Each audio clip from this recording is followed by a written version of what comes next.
Hello, ഇന്ന് നമ്മളൊരു കൈപ്പക്ക കറിയാണ് ഉണ്ടാക്കാൻ പോകുന്നത്. വളരെ പെട്ടെന്ന് നമുക്ക് ചെയ്യാൻ പറ്റുന്നൊരു ഈസി റെസിപ്പിയാണ്. ഞാനിവിടെ ഒരു കൈപ്പക്കയാണ് എടുത്തിരിക്കുന്നത്. ഇതിനെ നമുക്ക് ചെറുതായിട്ട് മുറിച്ചെടുക്കാം. ചെറിയ ചെറിയ പീസാക്കി ഭയങ്കര ടേസ്റ്റ് ഉണ്ടാവും. ആദ്യം ഒരു 4 പീസാക്കാം. എന്നിട്ട് നമുക്ക് അതിനുള്ളിലുണ്ട് അതിൻ്റെ വിത്തൊക്കെ എടുക്കാം. സ്പൂൺ വെച്ചിട്ട് എടുക്കാൻ വളരെ പെട്ടെന്ന് നമുക്കിത് എടുക്കാൻ പറ്റും.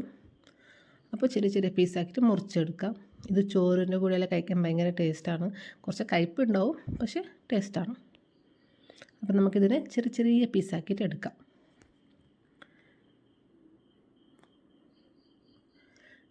ഇതുപോലെ ചെറിയ പീസാക്കിയിട്ട് എല്ലാത്തിനും നമുക്ക് മുറിച്ചെടുക്കാം. അപ്പോൾ ഒരു കയ്പ്പയ്ക്ക ഞങ്ങൾക്ക് ഇത്ര പീസാക്കി കിട്ടിയിട്ടുണ്ട്. ഇതിനൊരു ബൗളിൽ ഇട്ട് കൊടുക്കാം. 1 ടേബിൾ സ്പൂൺ ഉപ്പ്, ഒരു 1/4 ടേബിൾ സ്പൂൺ മഞ്ഞൾപ്പൊടി ഇട്ടിട്ട് മിക്സ് ചെയ്തിട്ട് ഒരു പകുതി ഗ്ലാസ് വെള്ളം ഇട്ട് കൊടുക്കാം. എന്നിട്ട് നല്ല രീതിയിലൊന്ന് മിക്സ് ചെയ്ത് കൊടുക്കുക കയ്യിൽ. എന്നിട്ട് നമുക്കിതിന് അരമണിക്കൂർ റെസ്റ്റ് ചെയ്യാൻ വെക്കാം. ഇനി ഒരു മൺപാത്രം എടുക്കാം. കുറച്ച് എണ്ണ ഇട്ട് കൊടുക്കാം. 1 ടേബിൾ സ്പൂൺ കടുക് ഇട്ട് കൊടുക്കാം. കടുക് നല്ല പൊട്ടി വരുമ്പോൾ നമുക്ക് പകുതി സവാള, ഒരു ചെറിയൊരു ടൊമാറ്റോ, വലുതാണെങ്കിൽ പകുതി ഇട്ടാൽ മതി ടൊമാറ്റോ. അപ്പോൾ ഇതൊന്ന് ഫ്രൈ ചെയ്തെടുക്കാം.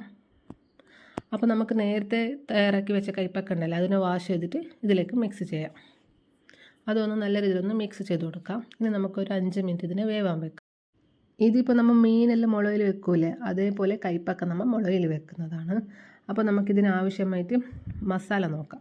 1 ടേബിൾ സ്പൂൺ മുളക് പൊടി, ഒരു 1/4 ടേബിൾ സ്പൂൺ മല്ലിപ്പൊടി, ആവശ്യത്തിന് ഉപ്പ്, ഒരു ചെറിയൊരു പീസ് ശർക്കര ഇട്ട് കൊടുക്കുക. എന്നിട്ട് നല്ല രീതിയിലൊന്ന് മിക്സ് ചെയ്ത് കൊടുക്കാം. ഇനി നമുക്കിതിനെ മൂടി വെക്കാം ഒരു 5 മിനിറ്റ്. അപ്പോൾ അത് വെന്ത് വരുമ്പോഴേക്ക് നമുക്ക് വീണ്ടും ഒരു ടേബിൾ സ്പൂണ് ചിക്കൻ മസാല ഇട്ട് കൊടുക്കാം. ഭയങ്കര ടേസ്റ്റ് ഉണ്ടാകുന്ന ആ ഒരു മസാല ഇട്ടാൽ. അപ്പോൾ നമ്മളെ കൈപ്പക്ക കറി ഇവിടെ റെഡിയാണ്. എല്ലാവരും ഒന്ന് ട്രൈ